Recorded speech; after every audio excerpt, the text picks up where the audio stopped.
Good morning, good afternoon, good evening, सलाम, नमस्ते, प्यार भरा सत श्री अकाल। आप दुनिया में जहाँ भी हैं, और अगर आप इस चैनल पे नए आए हैं उन तमाम दोस्तों से दरख्वास्त है और जिन्होंने अभी तक चैनल को सब्सक्राइब नहीं किया, लाइक नहीं किया, शेयर नहीं किया, वो ज़रूर कर लें ताकि हर उस शख्स तक हमारी आवाज़ पहुँचे जो पाकिस्तान के अंदर है और ख़ास तौर पे जो ओवरसीज़ हम कहते हैं जिन्हें ओवरसीज़, क्योंकि आज का जो हमारा मौजू है ना जी, वो है ओवरसीज़ के ऊपर कि पाकिस्तान के जो लोग पाकिस्तान से बाहर बैठे हैं वो किस तरह अपने मुल्क को, पाकिस्तान को कितना पैसा भेजते हैं अपने प्यारों के लिए।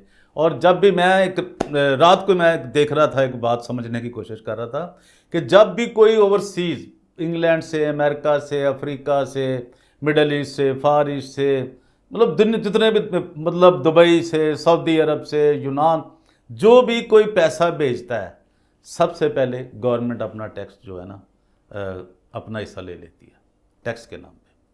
फिर जाके उनके ख़ानदान को, उनके पेरेंट्स को, बीवी को, बच्चों को, रिश्तेदारों को, कंपनियों को, फिर उनको पैसा मिलता है।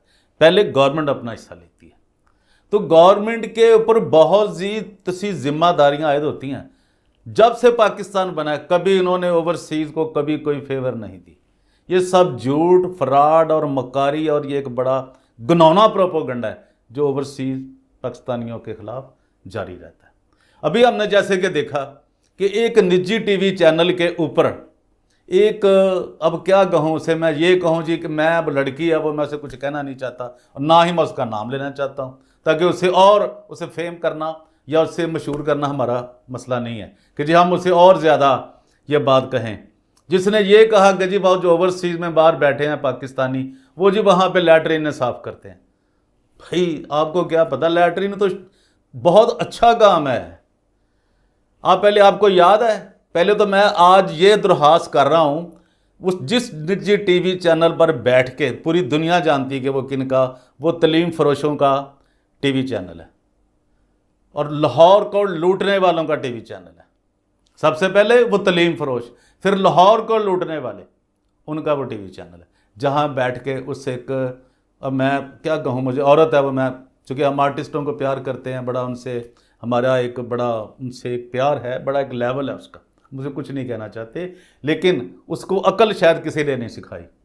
और वो जो वहाँ दूसरे लोग बैठे थे, वो वासिया चौधरी और वो, यार कम से कम उनका तो एक्सपीरियंस है ना गुफ्तगू करने का, बात करने का, क्या कहना है क्या नहीं कहना।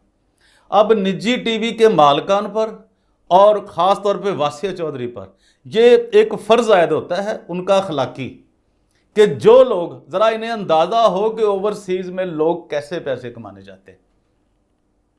जो ज़ात कश्मीर कोटली के जो लोग, बच्चे जवान उस कश्ती में, जो यूनान की कश्ती थी, उसमें गर्क हो गए, हलाक हो गए, डूब गए, और उन्होंने 35 लाख रुपया भी दिया, यानी एक बहुत बड़े सहाफ़ी की उसकी उनके वीलॉग के मुताबिक, उनके ख्याल के मुताबिक, और अपनी जानें भी दी। उन तमाम लोगों को ये जो इतने बड़ा निजी टीवी चैनल है, मैं अब नाम भी उसका नहीं लेना चाहता, ना उस अदाकारा का और ना उस चैनल का, कि जिन्होंने ये कहा कि जी ओवरसीज़ जी, तो अगली बात तो फिर करेंगे ना कैसे रुपया वाली, पहले इसकी बात तो कर लेना कि वो इनका फ़र्ज़ है कि जितने वो उस कश्ती में लोग डूबे हैं जो पाकिस्तान से, चाहे वो हाफजाबाद से हैं, चाहे वो मंडी बहाउद्दीन से हैं, गुजरात से हैं, कोटली से हैं, आज़ाद कश्मीर से, इन सब को कम से कम जिनके उन्होंने पैसे दिए थे एजेंटों को, उनकी जान तो चली गई, उसकी तो कोई कीमत ही नहीं ना, वो कीमत को दे ही नहीं सकता किसी परदेसी की। ये तो वो कह रही ना जी वो लैट्रिन सिर्फ साफ कर, वो लैट्रिन तो कोई चीज़ ही नहीं है, वो हर बंदा अपनी गंदगी साफ करता है, इस पर तो बहस ही नहीं है, ये तो छोड़ दे, दुनिया में लोग अपनी सफाई नहीं करते, तो ये तो कोई ऐसा इशू नहीं है। लेकिन इशू क्या है, उससे आगे का है कि वो अपनी जानें गंवा देते हैं और वो अपने मुल्क के, सबसे पहले उनका मुल्क उनसे फ्रॉड करता है, पैसे लेता है, टैक्स लेता है, उनके प्यारों को, उनकी माँ को, बाप को, बीवी को, बच्चों को फिर पैसे मिलते हैं। तो वो जो लोग कोटली से, ये मंडी बहाउद्दीन से, जितने भी वो गुजरात से जितने लोग बेचारे उस हलाक हुए हैं उस कश्ती के अंदर, सबका इनके पास डाटा है, इनके पास वो डीएनए है, सब कुछ है ना। उनको कम से कम 30 से 35 लाख रुपया इस टीवी चैनल को देना चाहिए। वो जाने तो वापस नहीं आ सकती, चली गई, उनकी तो कोई कीमत ही नहीं, मैं पहले बता चुका। और ये तो एक छोटी सी बात है, ये एक कश्ती। जैसे ये लोग पूरी दुनिया में जो ओवरसीज पाकिस्तानी हैं, जैसे ये पैसा कमाते हैं, वहाँ के लोगों ने अभी सोचा भी नहीं है, जो बैठ के बातें कर रहे हैं। इन पे क्या क्या बीतती है, इन्हें क्या क्या मसले होते हैं, इनको इनकी एम्बेसियाँ क्या तंग करती है, अपनी मुल्क की एम्बेसी कैसे तंग करती है, इनके पेपर क्यों नहीं बनते, इनके पासपोर्ट नहीं बनते, इनके शनाख्ती कार्ड नहीं बनते।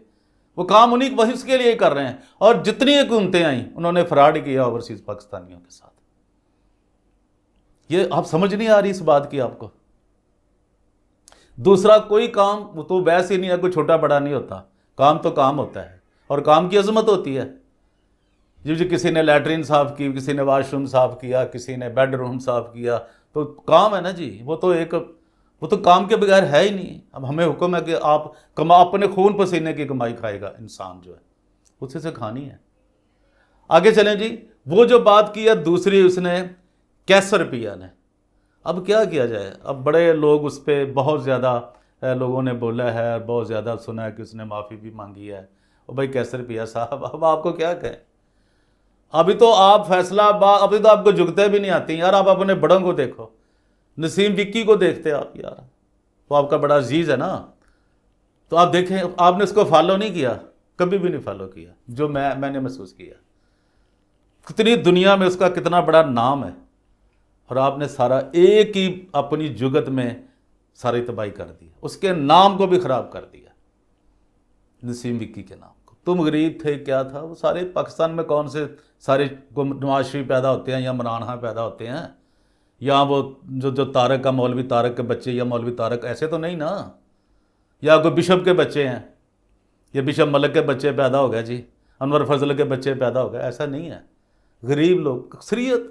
अगर 24 करोड़ हैं तो 22 करोड़ तो गरीब है ना, उससे भी गुर्बत की जो लाइन है उससे नीचे ज़िंदगी गुजार रहे हैं। तो कैसर पिया साहब अभी देखे ओवरसीज़ में कितने लोग आपको प्यार करते थे, और आपने सारा उनके प्यार का भरम, वो अपना टाइम देते हैं, अपना पैसा देते हैं, और सिर्फ आपको देखते हैं, आपकी पजीराई करते हैं। और आपने कहा जी वो 5000 का नोट जी, वो कॉटन के सूट में, आपको क्या कहा जाए।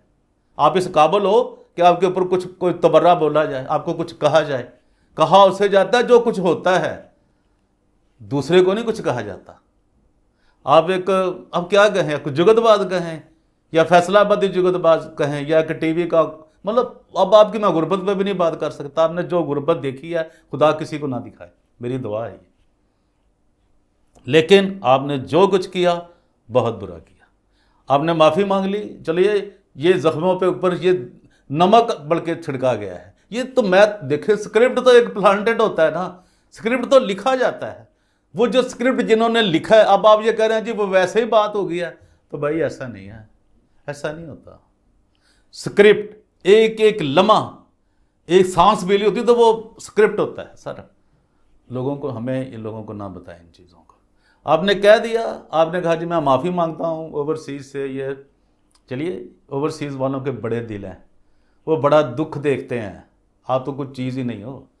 वो फिर जाके कहीं अपनी फैमिलियों को, अपने ख़ानदानों को, मुल्क को स्टेबल करने के लिए, और उनको अस्पतालों के लिए, उनके बैंकों के लिए, उनकी गुर्बत के लिए, तलीम के लिए, फिर भी 24 घंटे अपनी ज़िंदगियों को दाव पे लगाए रखा। आज भी इनकी ज़िंदगी रिस्क पे है, जो जिस मुल्क में भी है। ये हमें पूछो, हम जानते हैं, आप नहीं जानते।